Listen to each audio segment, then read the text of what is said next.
За сайн байцгаана.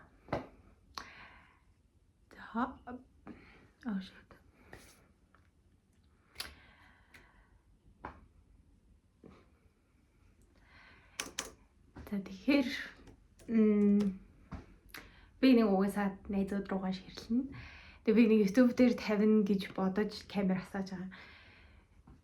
Энэ нэгдүгээрт манай өвлийн амралт амар урт байгаад байна. Тэгээд хоёрдугаарт би ууг нь яг 7 хоногийн дараа хичээл орох чинь гэж бодож исэн. Тэгсэн чинь 2 сарын 2-нд орох юм гинэ.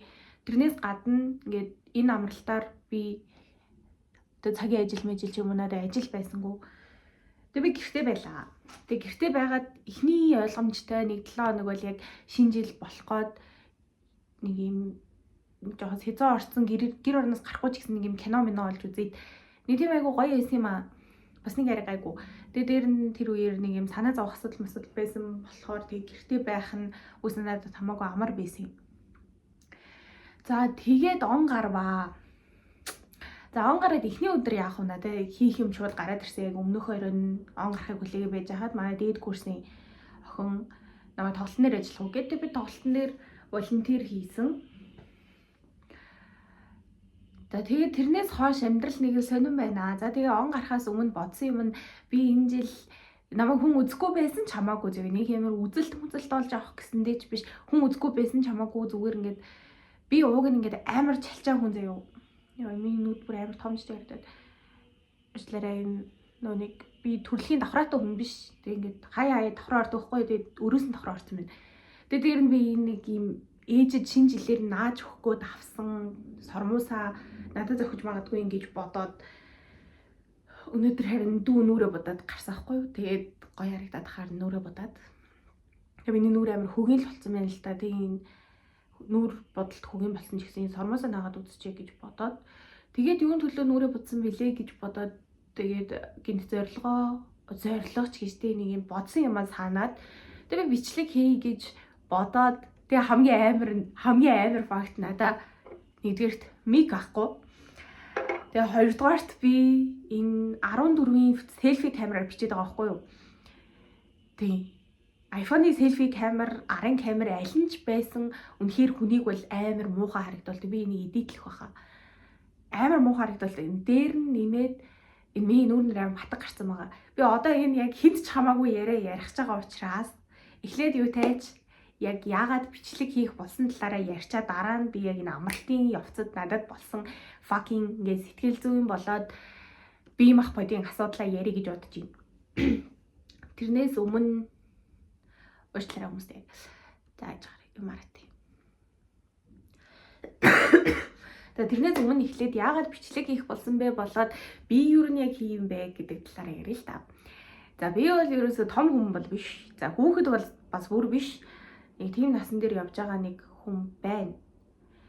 Тэгээ яагаад бичлэг хийх болсон шалтгаан нь ер нь бол яг энэ амралтын хугацаа. Тэгээ дээр нь би энэ хичээлийн жил ерөнхийдөө яг надад хийх ажил байхгүй тодорхой яг за энийг хийн минь гэдэг юм уу нэг тийм ажил байхгүй. Тэгээ надад ажил олдохгүй байгаа. Ийм гоё уян хатам цагийн хуваартай ажлууд чинь олдоход болцсон юм биш. Тэгээ би түрүү жил бол хичээлийн ажгаар ажил хийдэг байсан. Тэгээ энэ жил надад ажил олдохгүй.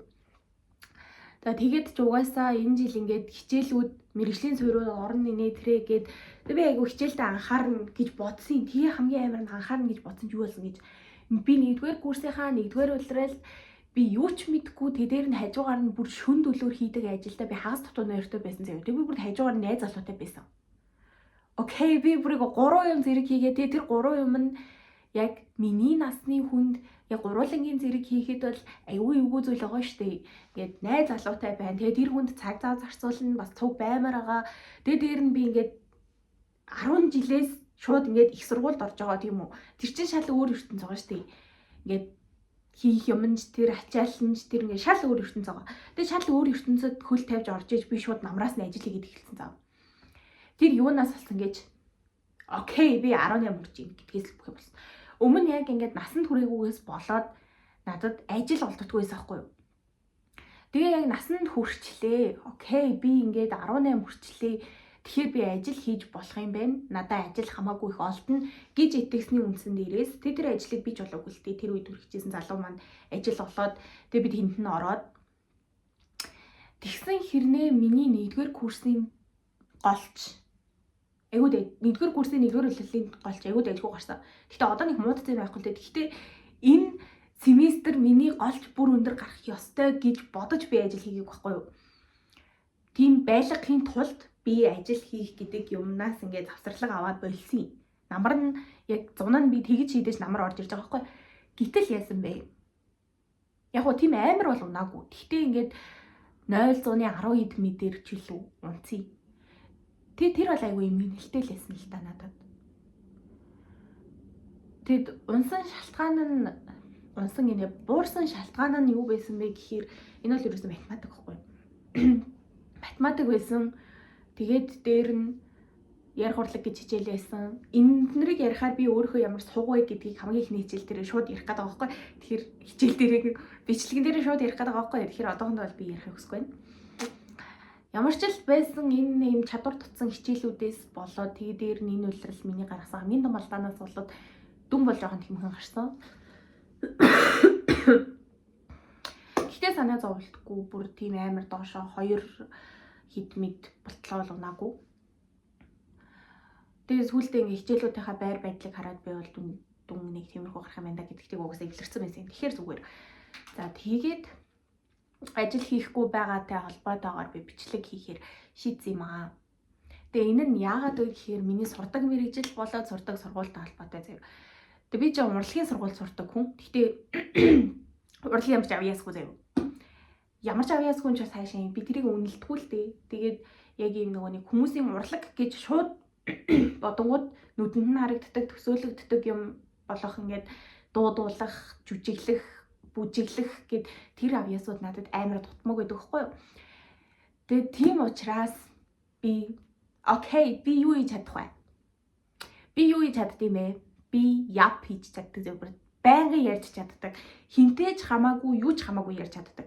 Тэгээ сүүлийн үед би энэ чадвараа алдаад байсан болохоор бүрэн гүйцэд алдаж номоо тэнэг болохоосоо өмнө би ямар нэгэн бичлэг хийж тавья гэж бодсон. Намайг хүн үзэхгүй байсан ч хамаагүй, ганцаараа ч хамаагүй яриад би ингээд хамгийн наадахад англиарч гэдэг юм уу өөрийнхөө хэлнээс өөр хэлээр би ийм бүрэн төгс ярьж чадахгүй шүү дээ. Тэгээ миний ганц байгаа чадвар би төрлөх хэлээрээ зөв цэгцтэй үеийнхныгаа бодвол гэх юм уу. Ялангуяа доод үеийнхнийг бодвол гэх юм уу. Зөв цэгцтэй ярих чадвар маань арай илүү дээр гэж харсан. Тэгээд тэр нь хүмүүс надад хэлдэг байхгүй. Чи бүр яг хинтээ ч хамаагүй юу ч хамаагүй ярих юм гэд энийг тэгтээ тийм муухайгаар хэлдэг биш. Тэгээд энийг би эхлээд амар эвгүй гэж боддог байсан юм. Ямар ичих нүргүй. Тэгээд дээр нь ингээд би өөрийгөө тийм хөөрхөн мөрхөнж гэж боддог. Тэгээд яг үндэ ингээд би өөрийгөө хөөрхөнж боддог за. Гэхдээ юу вэ гэхээр нэг юм багаас суусан юмнаас болоод би өөрийнхөө гадаад төрхөнд яг 100% өвтөг шитгэлтэй бол байдгүй. Ихтэй ягаад чи ингээд нэг юм сэтгэл санааны байдал мэдлээс болоод ч юм уу нэг юм олон хүний дунд ороод ингэ байж ах нь надад амар айтайхан байдаг болохоор хүмүүстэй ярих чадвар маань бүр илүү нэмэгдчихдэг. Тэгээ би өдрийнхөө болсон процессыг ч юм уу эсвэл миний ингээд сарын хугацаанд болсон процессыг ч юм уу би тэр юмнуудыг ингээд яг эхнээс нь цаг хугацааны дараалалтайгаар ингээд оройн гэртээ ирээд ч юм уу ямар нэгэн байдлаар ингээд ярихтаа амар сайн байхгүй гэж өөрийгөө боддتي. Тэгээ яг ингээд бичлэг асаагаад би энэс өмнө бас бичиж үзсэн. Гэхдээ тэрийг бол хинт ч үзүүлэхгүй л те. Тэгээ тэрэн дээр болохоор яасан бэ гэхээр би хамаг юмныхаа байрыг солиод бүр хинт чамаагүй 9 шидийн холиод ирсэн заяа. Тэгээ тэгж яг анзаараад амьдрал дээр ярих камер асаагаад ярих хоёр ч юм ондоо байдгийм байна гэдгийг мэдчихээд тэгээ бас хэсэг бодоод тэгээ бас энэнд ингээд агай гоё надад мотивац өгсөн хүн байгаа. Тэр бол хэмээ гэхээр алдарт наран заяа гэх юм аа. Би өмнө л наран заяа гэх мэдтгүү байсан. Наран заяа гэх чинь бүр 4 жилийн өмнөөс бичлэг хийж эхэлсэн юм байлээ шүү дээ. Тэгээ би сүүлд баг жилийн өмнөөс ахуулаад хүмүүс наран заяа гэд харна үзгээд орсон чинь амар тэнэг ингээд хамгийн хайлтын илэрцээ хамгийн дээр гарч ирсэн нь гоёлын даашин зүдсэн гэж бичлэг байсан. Агуу шүрэн бугуувч үзлээ гэж бичлэг байсан. Тэгээд би юм үзэж байгаа бичлэгийг үзчихэд нэг л сонирхол татаг байхгүй. Тэгээд бас энэ чинь арай амралтаа биш. Тэрний амралт эхлэхээс арай өмнөхөн яг нэг юм хичээл дээр хийгээд байх юм байхгүй дүн гарах гад ингээд ойртож морьтсон тэр үеэр би яг наран заяа хичээний нэг бичлэг юм ярьж байгаа нэг бичлэгийг үзээд тэгээд тэрийг нь үзчихээ за эхнээс нь үзээгээд доош нь гүйлгээд харсан чинь хамгийн ихний бичлэг нь яасан гэж царай муутай хүүхэд байх нь лүү. Тэгээд би тэрэн дээр бүр амар релейт хийгээ за тэр бүр яг ингээ миний багтаа мэдэрчээсэн юм байсан байхгүй. Тэгээд тэрнээс гадна яг анхны бичлэгийг нь үзсэн чинь яг наран заяагч намайг бодвол мигтэй байгаа байхгүй юу.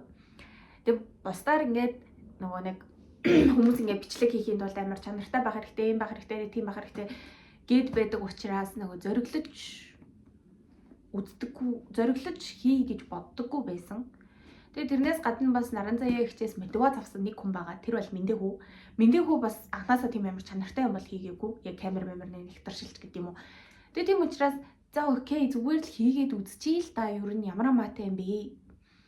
Maybe энэ хоёр ингээд надад таалагдж байгаа шиг би хүмүүс таалагдаж магадгүй ингэж итгэсэн заяа. Гэтэ итгэхгүй ч магадгүй л тийм. Тэгээ таалагдахгүй байсан ч зүгээр би нэг тийм хүнд таалагдъя гэж бодож байгаа ч хүмүүс алга. Яагаад гэхээр би дараа нь ярьнаа. Зүгээр л хий гэж бодсон юм.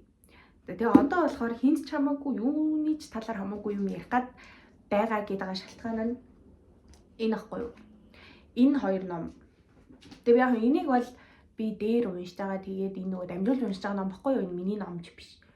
Тэгээ ер нь дамжуулж уншиж байгаа хин нэгнийхэн ч ном биш. Энэ манай багшийн ном. Чанмын сүнтэй бодрын чулуу. Энэ бол ястаа гоё ном билээ. Тэгээ яг гоёыг мэдчихэд би тэд аваад дамжуулж уншиж байгаа. Тэгээ би хамгийн сүүлийн дамжуулах нь би яахгүй юу? Тэгээ хичээл орохоор энийг багшаа яаж өгнө. Тэгээ найраглал би өмнө нэг уншиж байгаагүй. Тэгээ найраглал уншихаар зүгээр ийм үргэлжлэн зохиол уншихаас илүү нэг юм гоё мэдрэмж авдаг юм билээ. Тэгээ энэ хоёр номыг уншсан юм аа. Тэгээ би одоо энэний талаар ярихгүй заяа. Чойно махтаа бол юм ярьдаг хүн бол байхгүй. Юм байна гэдгийг бол энийг уншаад бүр илүү ойлгосон юм. Тэгээ энэний талаар юм ярих гэдэг. Энэний талаар яагаад ярих гээд байна вэ гэхээр энэ нөгөө нэг гэртээ бүтэн сар эргүүтэж тэнэгтэж байсан хүний тархинд бүр fucking гэд чи бүр ийм новштэй гэж бодогдуулсан юм баггүй юу? Энэ Shanti Feltan гэд эмэгтэй зохиолчийн ном юм. Гэхдээ энэ юу гэж эмэгтэй зохиолчийн ном хэрнээ эрэгтэй хүний тухай. Энэ яад юм бэ гэхээр ерөнхийдөө за нэр нь бол зөвхөн эмэгтэйчүүд уншина гэдэг. Энийг гаднаас нь харахад бол хизээч би энэ номыг хизээч яг өөрөө худалдаж авч уншихгүй зэ. Энэ яг ингээд Монгол орчуулга орж ирээд эсвэл анхнаасаа цаанаа угаасаа ийм мөнгөтэй байд юм уу мэдэхгүй байна. Би яг энийг бол судалж үзээгүй зэ. Гэхдээ энэ хэвлэлийн газрын асуудал байж ч болох юм. Энэ бол нэг юм хүний сонирхол татаад байгаа хавцас мавс бол биш байгаа байхгүй. Ялангуяа миний анхаардлыг бол үнэхээр татаагүй. Би үнээл хэлье. Үнэхээр татаагүй. Үнэхээр би энийг надад бэлгэн төгсөхгүй байгаа. Манай төрсөн ах заяа амар сонирн боогоос манай төрсөн ах гээд намайг 20 хүрэх байгаа гэж ч юм мэдгүй. Ийм үгс юм. Тэгээ би гайхаад ингээд за энэ яад юм бол гээд би ингээд эргүүлээд хамгийн эхлээд би гарчгуудыг харсан юм. Тэгээ гарчгуудыг харахад юу бодогдсон гэж би амар тийм 6 дугаар бүлгэнд нь за секс яагаад чухал вэ гэдэг сэдв байсан. Тэгээ би тэрийг харж what the fuck яагаад надад юм өгч байгаа юм гэж амар бодчоод би бол энийг огт мэдгүй зэдэхгүй би чинь жоох хүүхэд мөхөд гэж бодсондоо биш те. Манай төрсөн ах надад ийм мөхөр бод өгж удахгүй. Тэгээ oh my god нам мэдсэн юм. Нэг тиймэрхүү юм бодчоод тэгээ байжсэн чи агаагаас та яагаад надад энийг өгж байгаа гэсэн чи би наадах чинь ингээд хүнд бас нэг монитад өгөх гэсэн гинэ. Тэгээ өөрөө ингээд уншаад дуусгасан чинь ер нь яг үнийг бичсэн байсан. Тэгээд чамд хэрэгтэй гэж бодсон шалтгаан би 100 ингээд дэ залуухаасаа XS-ээс салсахгүй юу. Тэг би салчаад яг агаараа ингээд уйлаа залгасан болохоор намайг юм эрэгтэй хүнийг мэдэхгүй байна инээ тэрэг гэж бодсон байж магадгүй. Надад угаасаа тэр үед өгсөн зөвлөгөө нь одоохийн дүү тайвширч гэдэг юм уу тэр муугаар дутах юм уу гэдэг юм уу ямар нэгэн тийм хэлээгүй заяа. Манай ах бол манай экс нэг туртай бол байгаагүй. Гисэн хэрнээ зүгшт мөвчч гэж хэлээгүй ямар нэгэн байдлаар нэг юм миний сэтгэл санааг өргөх гээд байгаа юм бол хэлээгүй. Гэхдээ өргөж хэлсэн юм нь одоо тэгээд яах вэ? Дууссан. Тэгээд одоо ингээд хүнтэй үерхэд туршлага хөрөмтлөл гэх нэг юм сони юм ярьж таахгүй. Би тэрийг хүлээж авчаагүй за.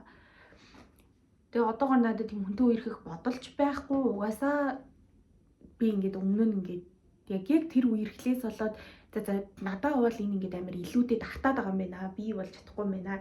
Гэт ухаарсан мэт чи энэ номыг ухсахгүй. Тэгээ энэ номыг уншаад би бүр болоогүй юм байна гэж бодсон за. Тэрнээс шахав тэ нэг юм зүгээр хүнтэй үерхэх бол байж болох юм. Тэгээ заавал ингэ суун муун гэж бодож хүнтэй үерхэж өөрийгөө тамлаад яхавтай ухааны юм ингэ амар бодцсон мэс яагаад тэгж хэлснээс хойш ч юм уу эсвэл тэр үерхлээс авсан мэдрэмжээсээ болоод ч юм уу. Тэгээ энийг уншаад би бүр oh my god би бол үгүйс болоогүй юм байна. Энэ номыг уншаад бодох нэг өөр, энийг тархиндаа оруулах нэг өөр юм билий. Тэгээ би одоо яг энэ хүртэл уншсан байгаа байхгүй одоо ингээд харуулъя. Энэ миний уншсан хэсэг. Тэгээ миний уншсан хэсэг дээр гарсан зүйлсээс болоод болон яг тэр нэг анх авсан өдрөө энэ яадаг сэдвийн гэж нээсэн хэсгүүдийн талаар ярих гэж бодсон юм.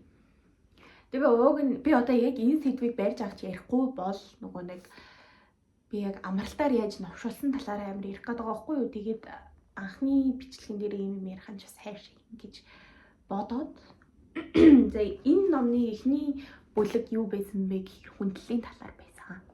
Энэ чинь эрэгтэй хүний тухай ном шүү дээ. Тэгээд тэгсэн чинь хамгийн сонирхолтой факт нь энэ бүрийг факт за. Факт нь юу байсан бэ гэхээр эрэгтэй хүн эмэгтэй хүнээс би чамд хязгааргүй хайртай шүү ч юм уу эсвэл ингээд би чамайг хайрладаг шүү ч юм уу. Ер нь эмэгтэй хүнээр хайрлуулахаас илүү хүндлүүлэхийг илүүд үздэг гэд би тэрийг уншаад бүр ингээд одоо яг энэ агуулгыг бүтэн уншаагүй байгаа шүү дээ. Тэгээ яг ингээд эхлэлт нь нэг тиймэрхүү юм байсан хгүй юу.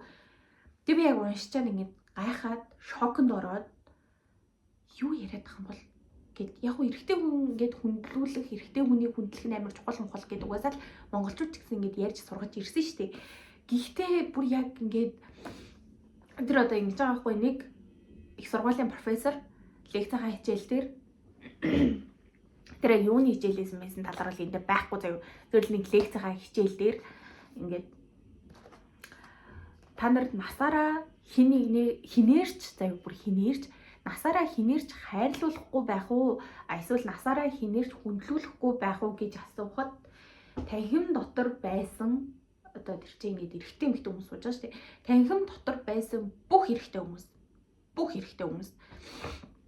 насаараа хайрлуулахгүй байх гэдгийг сонгосон заяа. Тэгээд тэр үед яг энэ зохиолчийн сууж ирсэн хичээл of course. Тэгээд энэ зохиолч нь эмэгтэй шүү дээ. Тэгээд эмэгтэй зохиолч нь хин ч гэсэн хайрыг л илүүд үзэн шүү дээ. Ухааны юм бодоод байжсэн чинь яг насаараа хинэрч хайрлуулахгүй байна гэдгийг тэр нэг 2 3 охиноос бусд нь дан эрэгтэй хүмүүс байсан. Харин насаараа хинэрч хүндлүүлэхгүй байна гэдэг сонголтын дээр нэг ч эрэгтэй хүн байгаагүй.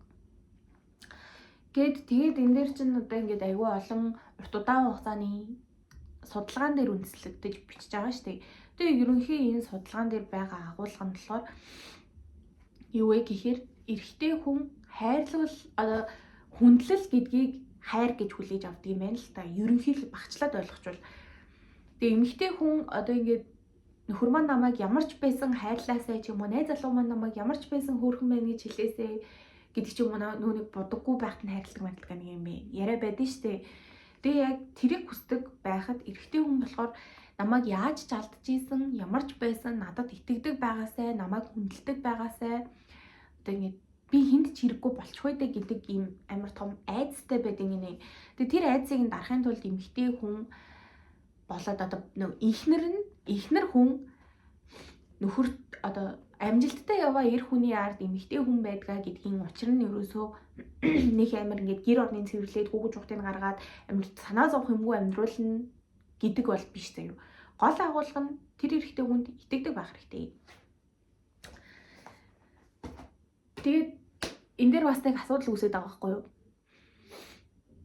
Би бас яг уншаал явж байхдаа бодсон юм. Үнэхээр яг ингээд чадахгүй юм байвал яг яах юм бэ? Үнэхээр тэр хүн тэр асуудал дээр миний итгэлийг дааж чадахгүй бол яах вэ? Гэсэн чинь яг тэр талаар ч гэсэн гараад ирсэн за. Энэ бүр яг нэг юм эрэгтэй хүний талаа бичиж байгаа хэрнээ яг эмэгтэй зохиолч хэр бүр яг ингэ миний бодлыг уншаад байгаа юм шиг заа. Тэгээд тэр асуудал дээр яах вэ гэхээр тэр асуудал дээр юу ч битгий хэлэх гинэ. Тэгээд одоо тэр асуудал нэг юм ажлынхан ч юм уу эсвэл нэг юм одоо за жишээ нь ажлынхаа асуудал дээр би ийм асуудалтай байна гэхэд тэн дээр зөвлөгөө өгөх ямар ч шаардлагагүй. Тэрний оронд ганцхан үг хэлнэ гинэ. Тэр нь айгүй сонирхолтой. Ихэвчлэн одоо энэ сонирхолтой гэдэг шалтгаан энэ над би байсан бол заяо. Над чи ингүүл дээр юм биш үү, тэгүүл дээр юм биш үү, ингүүл яадыг гэж хэлэх байсан байхгүй юу? Гэсэн чинь үгүй. Тэгээ энэ угаасаа харах царай би жоохон гэдэг нь тодорхой байхгүй. Надад энэ үерхэл юм хосны ярилцаа гэдэг юм амар ахтна гэдэг нь амар тодорхой байгаа байхгүй юу? Яасан бэ гэхээр би байсан бол тэгж хэлнэ. Би угаасаа тэгж хэлдэг байсан. Би 2 жил үерхэлд байсан хүн заяа. Би тэгж хэлдэг байсан. Тэгээ ингээд амар өөнтөгч хүн байсан байхгүй би. Байсан байхгүй гэж яг үндэ би одоо ч гэсэн тийм заа. Тэгээ зүгээр ингээд яг хосны харилцаанд байхдаа би угаасаа л тийм байсан. Тэгээд би тэрэндээ амар гимшээд тэг ингээд бодоод үзсэн чинь яг энэ номон дээр шиг болно гэдэг бол амар хэцүү заяа. Энд чинь хүн штэ ойлгомжтой ингээд өөр бас нэг номон дээр бичсэн мэт штэ ингээд эрэгтэй эмэгтэй хоёр хүн хоёр өөр гаргаас ингээд нисэж ирээд нийлээд ингэсэн ингээд тэгээд хэрэн шиг ихгүй эн чинь нэг өөр ертөнц байгаа. Тэгээд тэнд чинь бас нэг шал өөр ертөнц байгаа шүү дээ. Тэгээд тэгвэл тэрийг бүр хизээж тааж мэдэх боломжгүй. Тэгээд энэ ном яг үнэндээ бүр яг гейм ченжер заа. Бүр яг би чиний амьдралыг өөрчилнө би бүр амлаж ийн үнэхээр чи ингээд хүнтэй ирэхэд жил мэл болоод яг жил болсны дараа ингээд яг тeenage үерхэлж байсан ямар ч үерхэлээс яг жил болсны дараа бүр ингээд товшолдсон шүү дээ.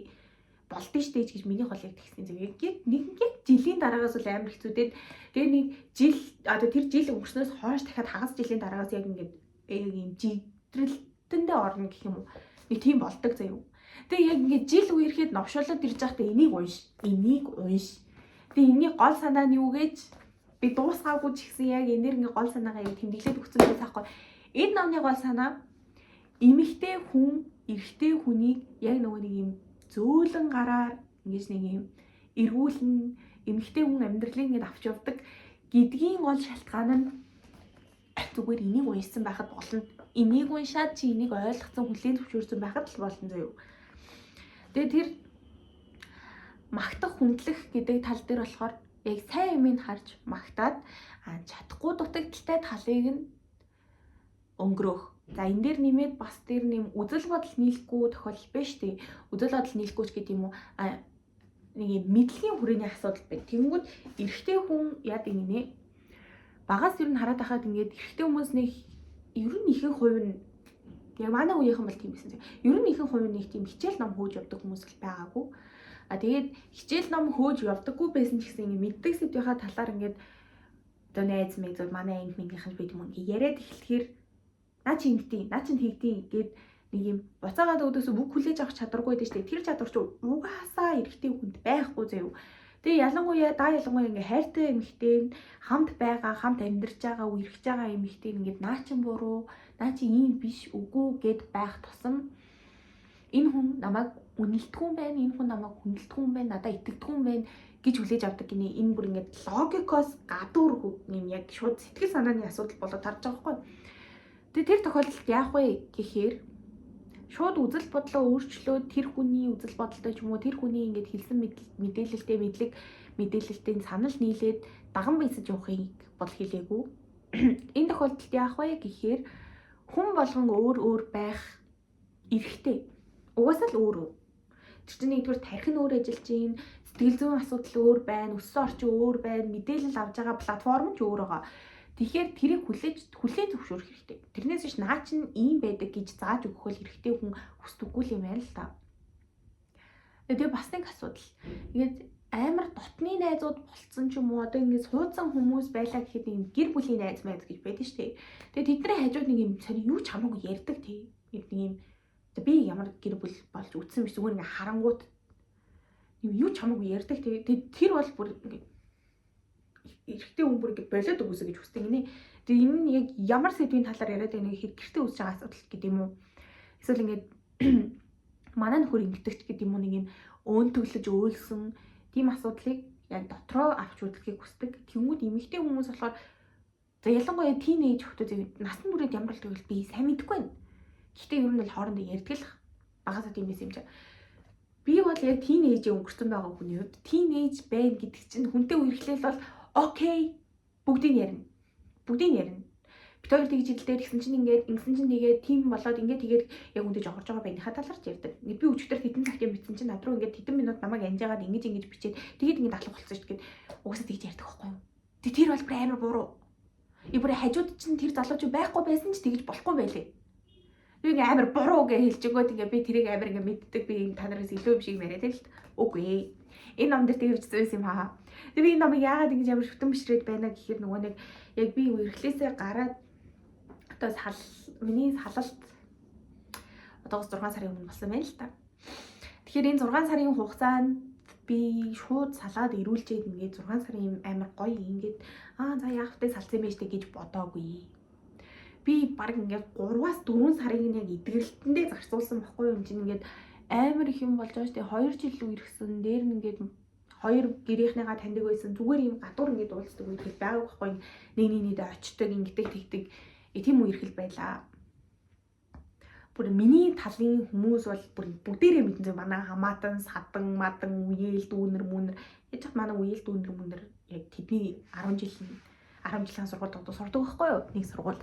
Тэг ингээ би та наад ахыг харсаж марсаж яасан нийсэн бүгдээрээ мэддэг. За тэг ингээ манай яг бүр ангийн багш хүртэл мэднэ. Манай ангийн банднар хүртэл мэднэ. Бүгдээрээ мэднэ ямар хүн байдаг, ямар хуу байдаг бүгдийг мэднэ. Яг миний бүрийн харилцааны юмыг боддоо бүгд мэднэ гэсэн үг шилтэй манай найзууд бол мэднэ.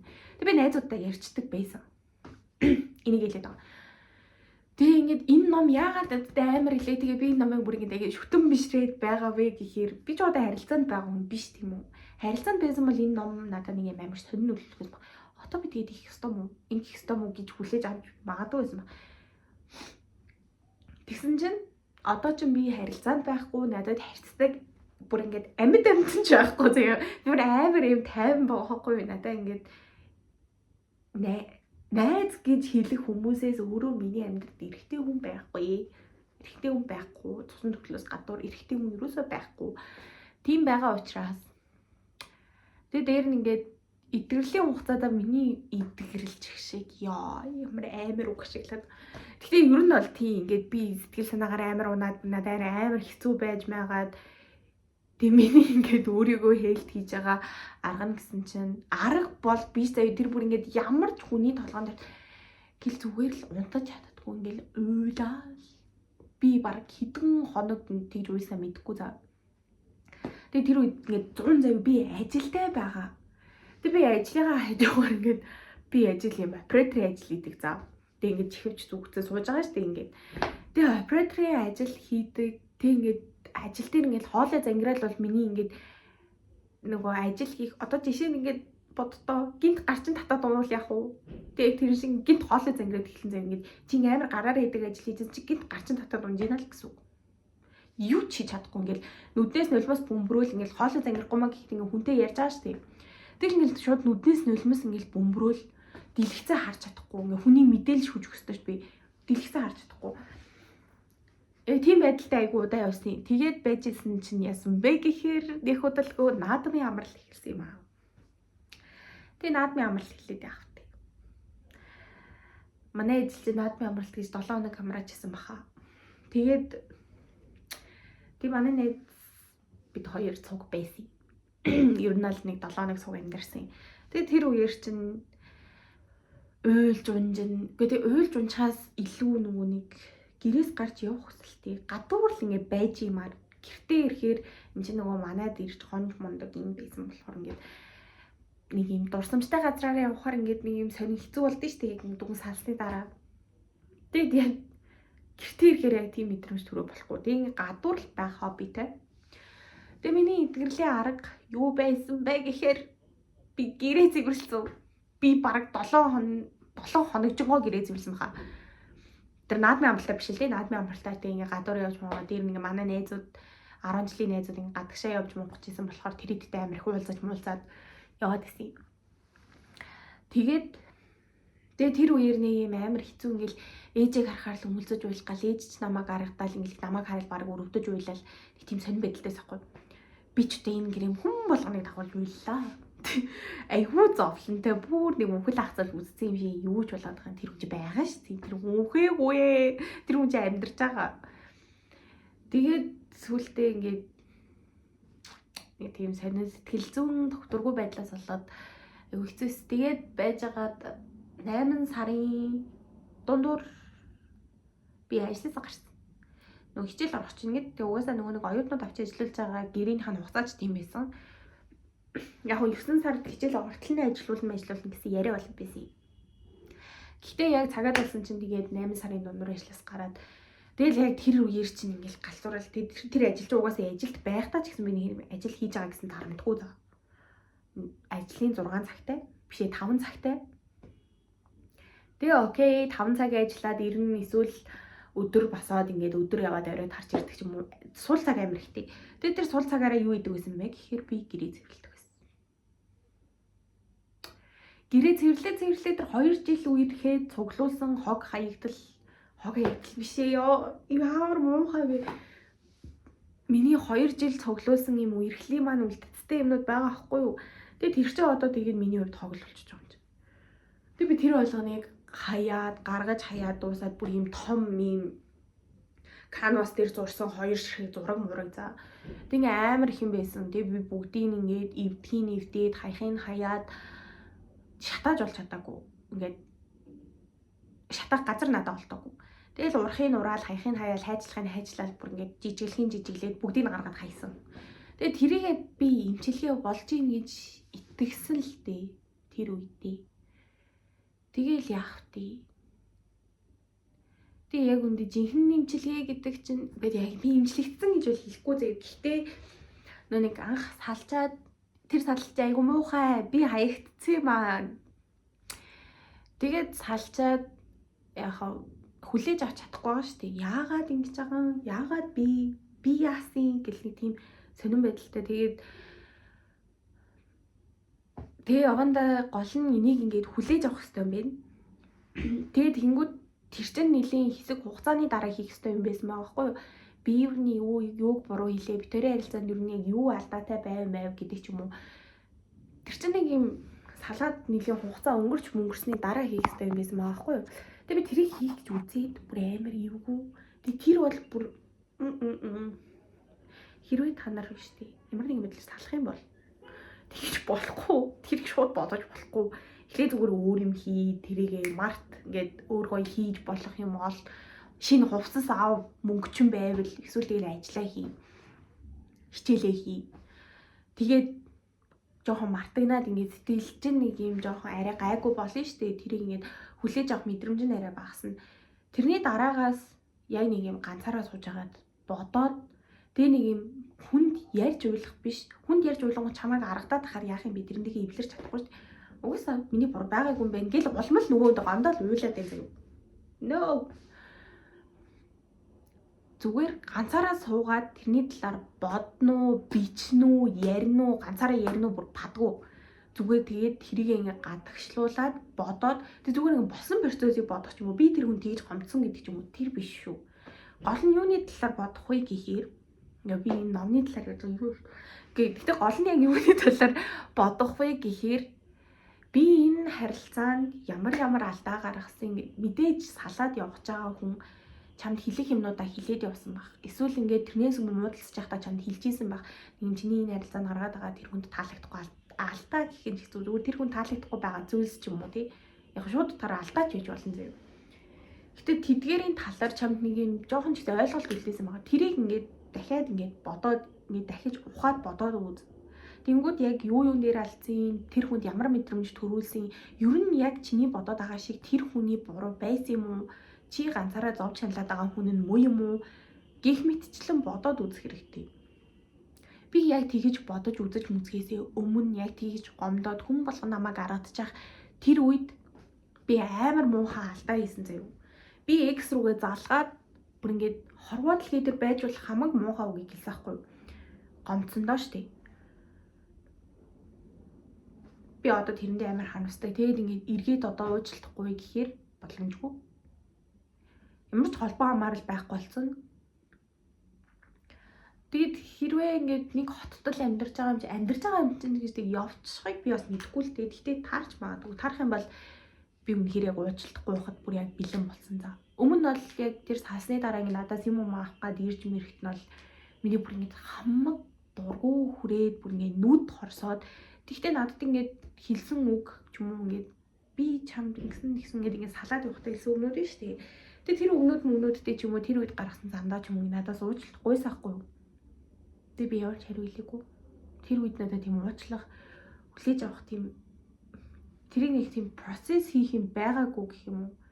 Тэгээ чадаагүй болохоор би тэгээ яваад өгсөн. Тэгээ тэр үедээ тэгээ зүгээр хилчихгүй дээ гэж байвар бодсон. Тэгээ тэр үед хэлсэн байсан бол би дараа нь тийм муухай юм гашгарч өрөлж айлын хүүд би тийм муухай юм хийхгүйсэн байхгүй юу.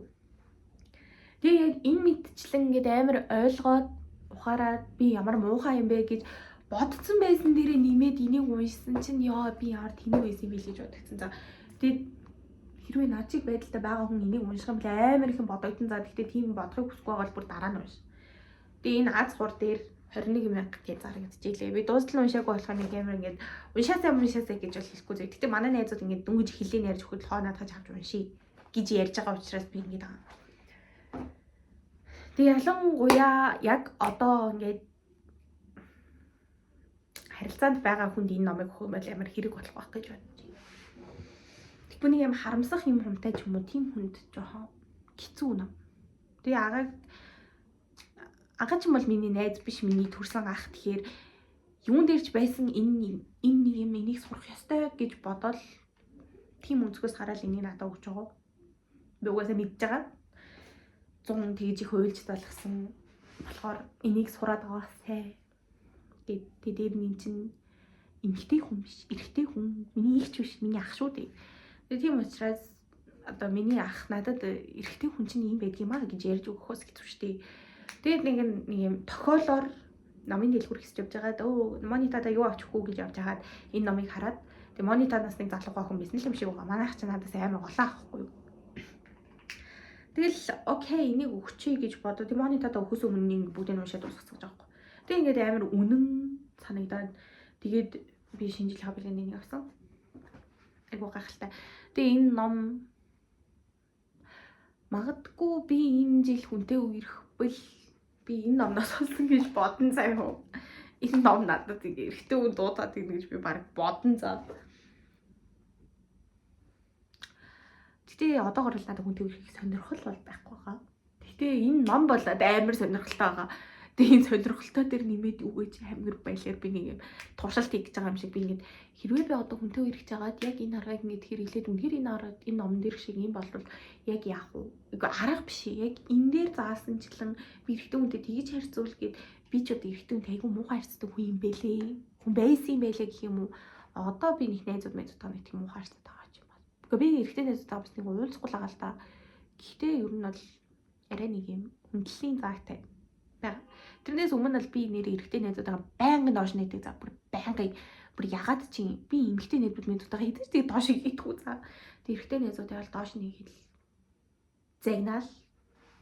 Ямар сандаас үлд манай найз гээд хакутай уулзахаар ямар ч нийждэг болцсон юм шиг санагдав. Би түр гэртээ хайр гэж хэлсэн. Бити оройтой тэмэг тэнэтэй гэж хэлсэн. Тэгээд тэгсэн чинь би нэг юм мама болцсон байсан. Нэг тиймэрхүү байна. Энэ бүр амар удаан бичлэг болчихлоо. Би 40 минут ингээд ганцаар яриа суудсан гэдэгтээ би одоо итгэхгүй юм заа. Тэгээ би энэ номыг уншиж дуусгаад дахиад бичлэг хийн гэж би бодож байгаа. Тэгээд миний 2 жилийн үерхэл дуусаад юу ойлгосон талаар сонссонд баярлалаа. Хэрвээ би бэжтэй энэ номыг унших юм уу эсвэл бүр яг тийгэж бодож модоочгүй байсан байжгаад нэг бичлэг хийгээд бодоод тэг би энэ сэдвээр халтраад орсон бол би бүр амар муухай марихсан баг. Гэт манай X нэ гэд нэг юм амар муухай охин байсан би яг хэдхэн сарын өмнө дээ. Одоо бол хэрвээ энэ бичлэг ингээд ямар нэгэн байдлаар те хүмүүст хүрээд би ингээд цаашаа бичлэг хийдэг болчих юм бол хэрвээ манай X намайг олж үзэх юм бол би юу гэж хэлэх байсан бэ гэхээр баярлаа. Тэгээд бас амар уучлаарай намайг. Тийм муухай хүн байсанд тийм муухай үг хэлсэн намайг амар уучлаарай л гэж хэлэх. Би таарах юм бол ч гэсэн тэгэж хэлнэ. Тэгэхээр би баг өөрөө байсан ч би хүнээс тийм үг сонсож байна. Намайг уучлаарай гэх юм бол хүү юу яриад байгаа юм чи зайл гэж хэлсэн. Тийм муухай за би хизээж өөрөө тийм үг сонсохыг хизээж хүсэхгүй за. Бүр хэнийг ч хизээж ингээд сонсоод зүгээр орхиж чадхааргүй тийм муухай үнүүд хэлсэн. Гэхдээ манай экс намайг яагаад хүлтэй ингээд сонсоод байгаа л байсан. Тэгээд одоо би чамайг сонсож өгөхөөс өөр юу ч хийж чадахгүй гэл хөрх юм намайг сонсоод би тийм бүр галзуу хүн за бүр яг галзуу хүн чи намайг яаж байгаа нэ. Тэрс бити тийм байгаарэ. Бити тийм байгаарэ. Тэр бол миний дааврын өөрчлөлт байсан байх мэдгүй байна. Битгий тийм байгаарэ хуу чинь тийм байж юус болохгүй шүү.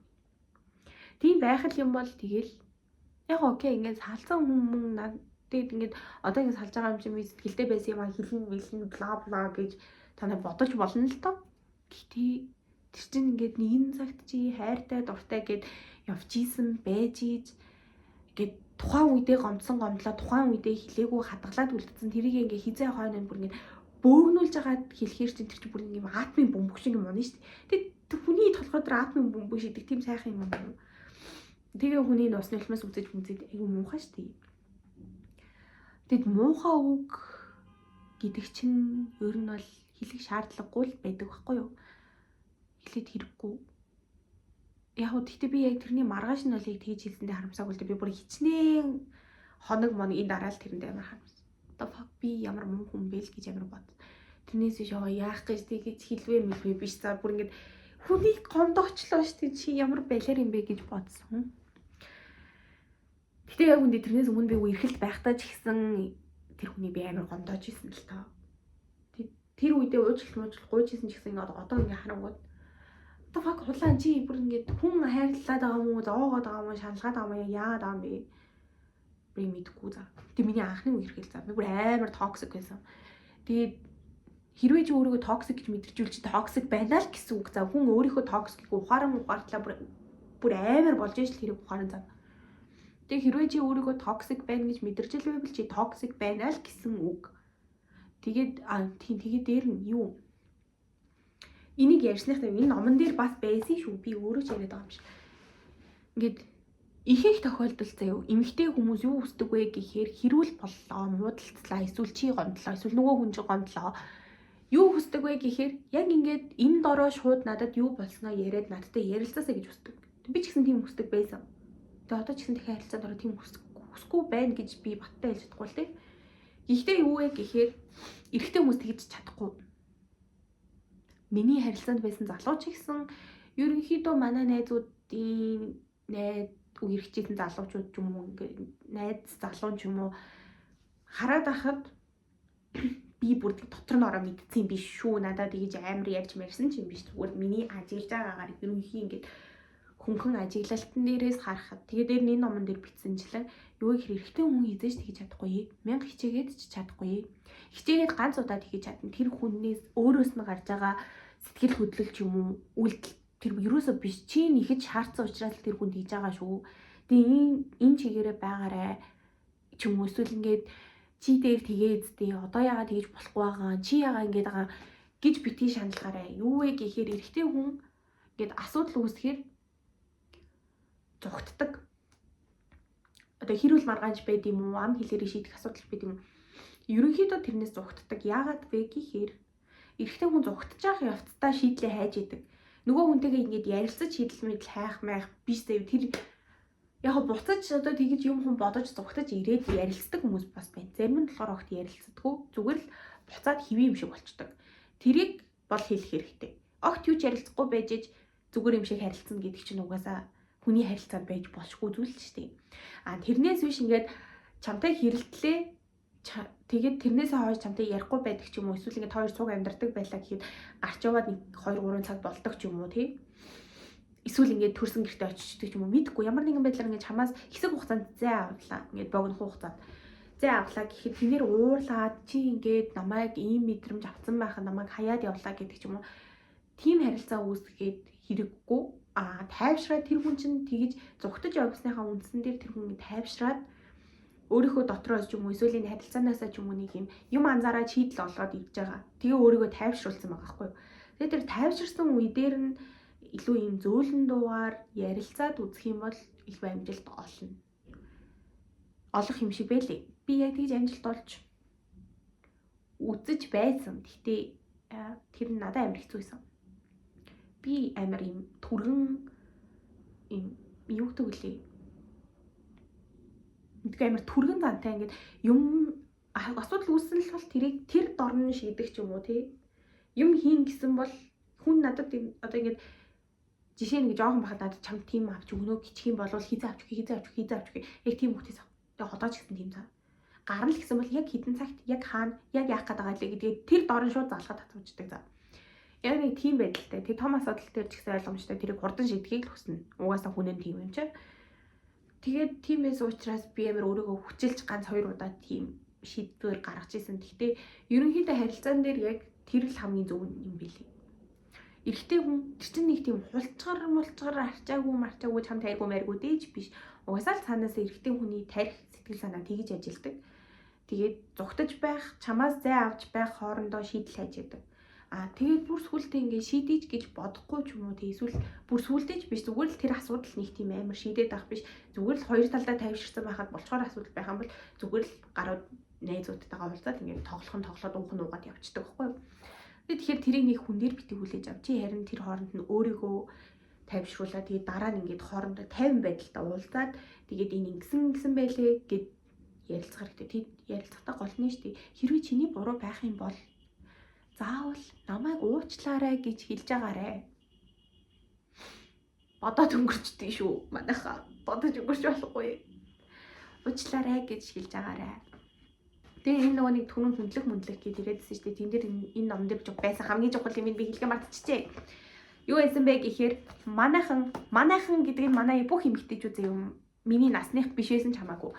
Ээж ч байна уу? Ээжийн нас ч байна уу? Ингээд ямар ч нас байдгийг мэдгүй. Бүгдээрээ ерөнхийдөө ажиглангууд хийгдэг.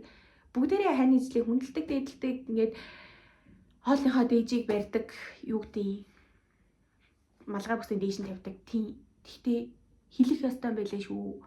Хэлдэм байлээ. Тэгэхгүй бол тэр чинь угаасаа л чиний бодлого уншихгүй шүү дээ. Гэт найз залуу чинь чамд 1000 хайртай байсан ч гэсэн чи ингээд арай чи надад хайртай юу гэж өдөрт бараг 10 асуудаг хүмүүс байдаг үстэй. Тэгээ тэрнтэй чи адилхан шүү дээ. Эрэгтэй хүн чи намайг хүндэлдэг үү гэж асуухгүй нь ойлгомжтой шүү дээ.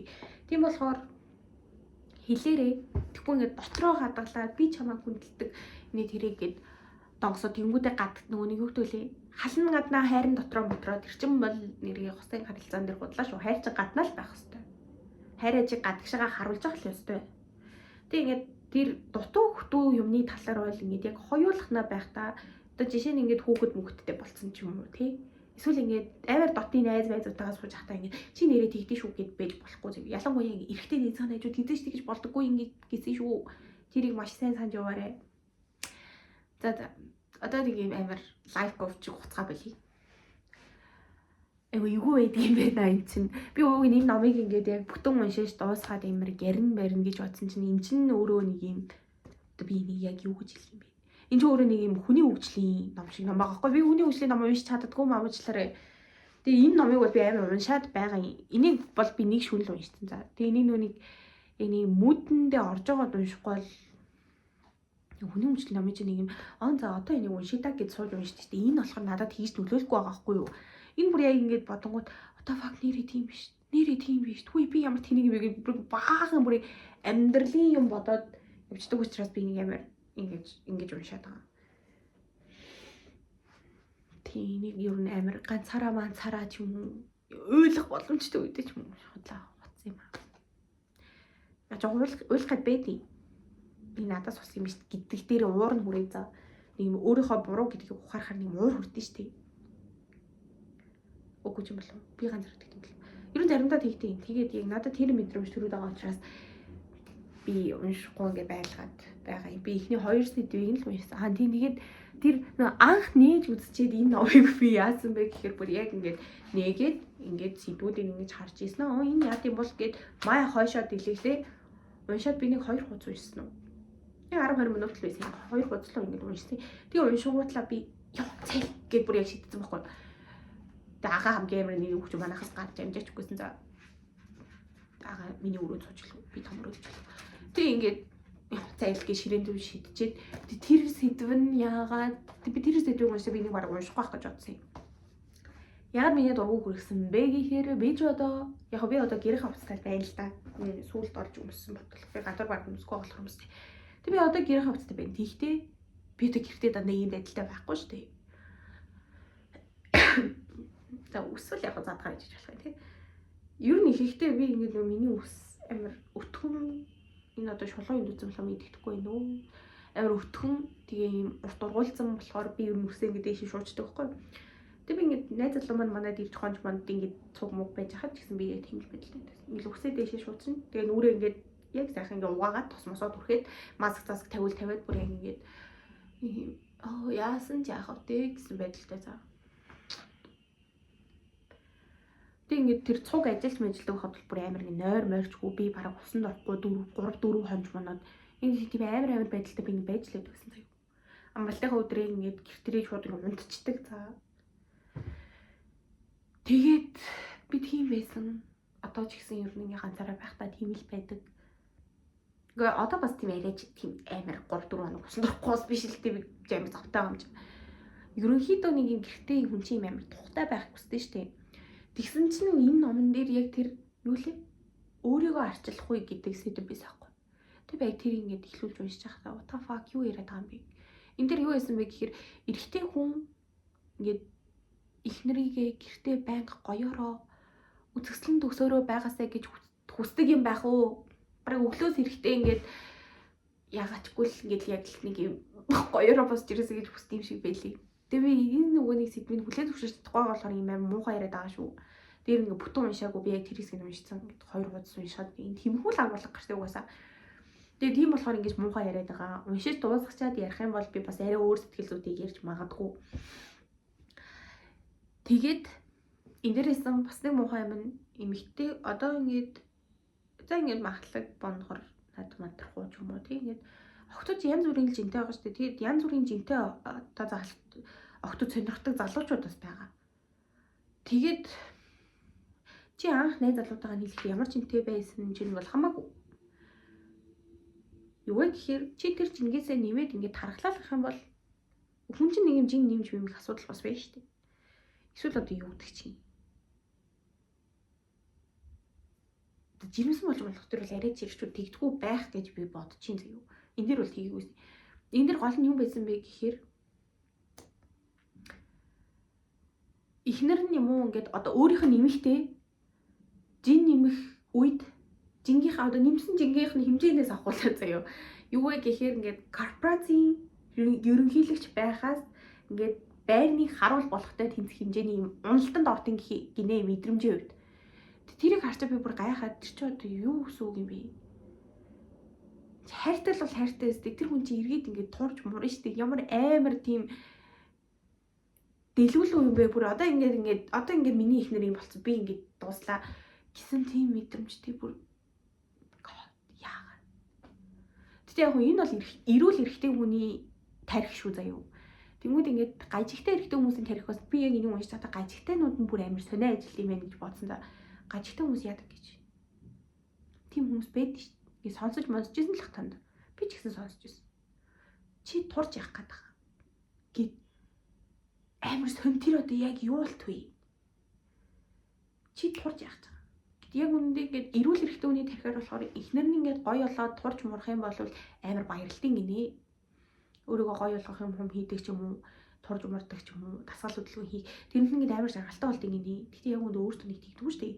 Гэхдээ ингээд эхнэрийгээ тийм байхыг харах амар дуртай, амар жаргалтай болдог гинэ. Тэгээ би тэрийг нь харчаад ингээд гайхаад тий ямарынхан тэр яг тэгж ажиллаад байт юм бол ингээд бүгд ингээд идүүлээл ингээд бондоолгоол нэг тийм байхыг хүсдэг нэг тийм хэсэг бүл хүмүүс байдаг шүү дээ. Би тэднийг угаасаа амар гайхдаг байхгүй. Эмэгтэй хүн гоё сайхан байх хэрэгтэй. Тэгтээ эмэгтэй хүн өөрөө хүсчийг турах ёстой. Тийм үү? Тэг өөрөө хүсээд турах гад байж хат чи турж явах гээд байгаа юм бэ гэж хизээч хэлж болохгүй. Тэр бол амар тэнэг асуудал байхгүй. Тэнгүүд ингээд энэ бол ингээд эрүүл эрхтэй хүмүүс болоод ихэнх хувь нь тэгж тархины ажилтдаг талаар бичсэн байгаа. Тэгээд хэрвээ ингээд үерхэж байгаа залуучин чамайг миний хайр бонгороороо хөргөн штэ. Жохон газартай болчихлохгүй штэ мөчтэй гэвэл мэдхгүй. Ер нь жоохон асуудалтай. Турж явах гээд байгаа маа. Эсвэл нэг бол ингээд би чамайг ямар ч хэсэг хайрлна гэдэгтээ итгүүлэх гэж хэлдэг чиж магадгүй. Гэхдээ л надад амар сонир санагддаг. Тэгээ энэ номонд бичсэнчлэн ч тэр турах мурах чи нэмэх асуудал ер нь ингээд амар сонин хайр дурлалт тэр жингийн асуудал ямар хамаатай юм бэ гэж би амар бодсон. Эрэгтэй хүмүүс өөрсдөө болохоор сингл ахтал гоё бай гэж ихэнх тохиолдолд сингл залуучууд л жинд явдаг. Эсвэл бүр ингээд амьдралын тогтсны дараа за окей одоо өөрийгөө бодъё гэж нэг тийм байдлаар ханддаг юм шиг надад санагдаад байд. Эсвэл бүр үнэхээр нэг юм хоббитэй, нэг юм галзуу хоббитэй заяа. Нэг юм PS тоглож моглох ч юм уу, PC тоглож моглохтой адилхан яг ингээд жимрат болцсон нэг юм гарууд байдаг шүү дээ. Нэг тийм хүмүүс жинд явдаг гэж би боддог. Эсвэл ингээд эрүүл мэндэд анхаарах ч юм уу тий. Тэрнээс биш яг ингээд шууд гараа би турмаар байна ч юм уу. Би гоё болохгүй бол ингээд болохгүй байна гэд тийм ихтэй хүмүүс ч гэсэн ингээд эрэгтэйнд харгалнуу гүзээ суунуу тэр минь нэг тийм амар санаа зовдгоо юм санагдаад тийм ингээд ихчнэрийг харахаар. Тэгвэл эрэгтэй хүмүүс амар сонь өөрсдөө ямар байх хамаагүй зүгээр ихнэр нь гоё байгаас тэл гэж боддог. Яг нэг талаараа зүв байж болохын зүгээр надад тусч байгаа байдлаасаа бол тэр нэг юм бага наснаас авсан мэдрэмж энэ төр би өөрийнхөө биеийн талаар боддог бодлоготой амар хамааталтай байж магадгүй л дээ. Гэтэл тийм байж болохгүй гэж би бол бодож байна. Тэр чинь чиний хайрлал эмэгтэй хүн шүү дээ. Доторх нь л өөрчлөгдөөгүй чамайг л хайрлал хүндлэл бий живэл болов шүү дээ. Тэг үгүйс эмэгтэй хүн өөрийгөө гоё байлгах хүсдэг юм чи эзэн нэг өдөр буцаад тохорно. Тэрэн дээр нэг тийм амар ингээд oh my god одоо ингээд би ингээд ийм их нэртэй олчлоо гэд шалж гэдэг хэрэг байна уу? Бол байхгүй гэж бодчих. Тэгээд анх энэ номтой танилцах тийм байсан. Гэтэ одоо бол энэ ном надад айгуу гоё санагдаж байна. Тэгээ миний бодлоор эрэгтэй хүн ч юм уу эсвэл миний бодлоор энэ relationship-ийн талаар ярьж байгаа яриа зөвхөн teenage хүүхдүүдэд л хэрэг болох байх гэж би ярьсан. Тэрнээс амар том хүмүүс намайг олж үзчихэд энэ муу охин, энэ муу бацаан юу яриад байгаа энэ төр гэж битгий яриасаа гэж хүсэж байна. Тэгээд хамгийн эцэст нь намайг YouTube дээрээс олж үзсэн бол баярлаа. Хэрэг тийм нэг намайг үзэхгүй бол бас хэцүүлтэй. Үзсэн бол маш их баярлаа. Тэгээд энэ угаасаа YouTube хамгийн их ухдаг хүмүүс бол жоохон хүүхдүүд байгаа. Тэгээд жоохон хүүхдүүд үзэх байх. Гэхдээ иймэрхүү юм ярьсан намайг уучлаарай. Гэтэл би та нарт хэлж чи 12-тай байна уу, 13-тай байна уу, 17-тай байна уу хамаагүй. Чи хүнтэй үерхэх юм бол эрэгтэй үнээс гүйж болох шүү. Чи хотлаа. Ийм юм хэлэхгүй эрэгтэй үнээс гүйж болно. Яасан ч болно заяа. Гэтэ юу вэ гэхээр наад тийнейж үеийн үерхэл гэдэг чинь тийнейжтэй л дуусна. Тийм учраас нэг ямар ач холбогдол өгвөл энэ ч өстө миний анхны хайр яасан гэсэн хайр дурлал морлол гэж битгий ингээд хамгийн барин тавингүйгэрээ гэж хэлье. Тэгээ ерөнхийдөө эрэгтэй хүүхдүүд угаасаа ийм бичлэг гарч ирэхээр үзэхгүй гэдгийг би мэдчихээн. Гэхдээ ямар нэгэн эрэгтэй хүүхэд ч юм уу эсвэл ямар нэгэн залуу ингээд хэрэг дурлж явж байгаад орж ирээд миний бичлэгийг үзэх юм бол намайг уушлаарай амар сони юм ярьсанд уушлаарай. Гэхдээ л тэгээ эрэгтэй хүмүүс байвал энэ номыг авч бас уншиж болно. Тэгээд ягаад ч юм те ингээд амар удаа үерхэд ингээд хайртай дуртай болцсон би чамаас салмааргүй байна гэсэн охиндоо тийм чи намайг ингээд ойлгоорой гэдэг энэ номыг бас өгч болох юм. Би энэ номыг бүр яг хүн болгон чахмаар санагдаж байна. Яг одоогийн байдлаар уншиж дуусаагүй юм л та. Гэхдээ би бүр энийг яг хүн болгон чахмаар санагдаж байна. Уншаарай. Унших хэрэгтэй. Энэ би бүр яг энэ номны ирээд тийм уучлаарай ингээд амар баяртай гэсэн чинь би энэ номны талаар бүр яг ингээд энэ номыг уншиж байхдаа би ингээд угаасаа бичлэг ингэ бодсон байгаа шүү дээ. Бичлэг гэдэг болно гэд. Тэгээ энэ номны талаар бичлэг хийвэл ямар вэ гэж бодож байгаад амар том бүр fucking амар муухай би бүр энэ дээр амар стресссэн. За энэ одоо хэвлэлийн газар одоо энэ редакторч орчуулгын газар мазар ч юм уу хэвлэлийн газрын алдаа. Энэ бүр амар том алдаа. Энэ би одоогоор яг гүйлгэж хараад болохгүй юм л та. Гэхдээ за ингээд энэ одоо яг үг үсгийн алдаа биш заяа. Энэ яг хэвлэлтийн алдаа юм шиг байгаа. Энэ гэхдээ хүний нүдэнд бүр амар эвгүй харагддаг алдаа. Ийм уншихад амар төвхтэй болгоод би одоо ямар үг хэлснийг санахгүй байна. Ямар ч тийм миний уншиж байгаа хэсэг дээр бараг 10 гаруй удаа заяа. Яг ингээд одоо жишээ нь энэ хоёр үг байна шүү дээ. Энэ хоёр үгийг дундаа зайгүй ингэ нийлүүлээ бичсэн. За энэ ингээ уншигчд өгөх мэдрэмж бол бүр 0 заяа. яг тийм уншиж байхад бол what the fuck би юу уншаад байна л гэж надад бодогцсон. Би ийм амар сонин хэвлэлийн ч юм уу нэг тийм юмны асуудалтай ном бол ерөөсөө энэ ном ерөөс харж байгаагүй. Тэгээ гадналынх нь хавцас мавцыг харах юм бол ямар ч тийм шахагдаж битсэн нийлсэн үг мөг байхгүй заа. Тэгээ доторхыг нь уншаад явж ангууд би тийм сонин нийлцэн юмуд гарч ирээд идэг. Энүүдийг ямар газрынхын тийм бас тэр орчуулга хийсэн газрын нэр одоо энэ байна уу? Би харснаа санахгүй байгаа юм.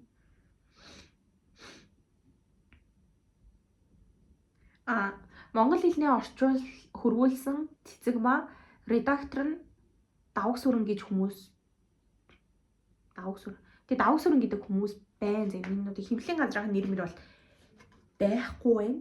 Тэгээд энэ одоо яг өөр энэ одоо энэ редактор энэ хүний редакторлсан ч юм уу тийм өөр ном би уншижсэн үгүйгээ би ер нь тэр мөрийг анзаарч хардггүйсэн л та номны тэр нь амар чухал байсан юм шиг би мэдгүй. Энэ бол бүр амар сонио. Би бүр даанх яг тэрийг харчаад бүр ихний хуудас муудсан дээр байлуу баг.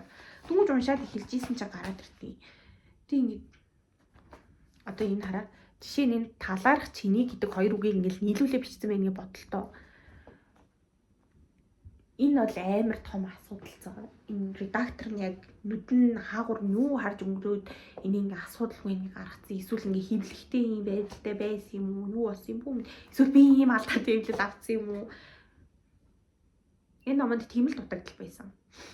Тэгээ орчуулга тийм хэрэгцээ гэдэг үгийг бүр амар их ашигласан байсан. За ингээд миний мэдхийн 10 жил эссе бичгэд хүртэл заахта нэг үгээ хитрхи олон тавтаж болохгүй гэдэг байсан. Тэг ингээд нөгөө нэг монгол хэл чинь айгүй юу гэдэг лээ. Айгүй үгийн баялаг ихтэй хэл штэ. Тэгж яхад одоо хэрвээ, хэрэгцээ ийм тохиолдолд ч гэдэг юм орлуулж болох амар олон үгнүүд байгаа хгүй. Тэнгүүд энэ дэр амар сонио. За хэрв гэдэг амар олон орсон байсан бол окей би хүлээж авах байсан. Тэгсэн чинь бүр яг бүгдэн дээр нь хэрэгцээ гэж бичсэн. За what the fuck? Тийм үнэхээр өөр үг олдохгүй байсан юм уу? Эсвэл энэ номыг үнэхээр тэгж уянгалуулж ингэж хөрвүүлмээр байсан юм уу? Мэдгүй. Яг гоо би одоо тийм том орчуулга хийдэг юм биш л дээ. Гэхдээ чи бас нэг өөр л чадвар байдаг бах л та. Гэтэ ерөнхийдөө яг уншигчийн өнцгөөс харахад нэг үгээ хитрхи олон давтаад угаас айгу димил байд юм байна. Яг жинхнээсээ өөр төр тоолоод ирсэн чинь бүр амар ивгээд юм лээ. Энд дээр одоо нэг жишээ байна л та. Энэ нийлүүлэг бичсэн үг нь би сая харчлаа. Шууд дайжаж гэж үг байна. Тэнгүүд яг шууд дайжаж гэд одоо ингэж энэ харагдчихэв үү? Энэ дээр ингэж байгаа хгүй юу? Ингэ нийлүүлэг бичсэн. Тэр нэг иймэрхүү жижиг сажиг асуудал бол байсан. Тэгээд хэвлэлийн газар нэр бол байхгүй юм байна. Уучлаарай. За тэгээд анхаарал хандуулж намайг ингэж энийг бүтэн цагийн бичлэг бол би энэс хасах байхаа. Тэгээд намайг ингэж сонссонд баярлалаа. Миний эрэгтэй хүний талаарх ухаарал болоод сөрөг сэтгэгдэл мөн ягаад бичлэг хийх болсон тэр маань танилцсан байл. Тийм нэг намайг хахгүй гэдэг шүү. Тэгээд би яг юу хийх бол мэдэхгүй гэхдээ би бичлэг хийсэн.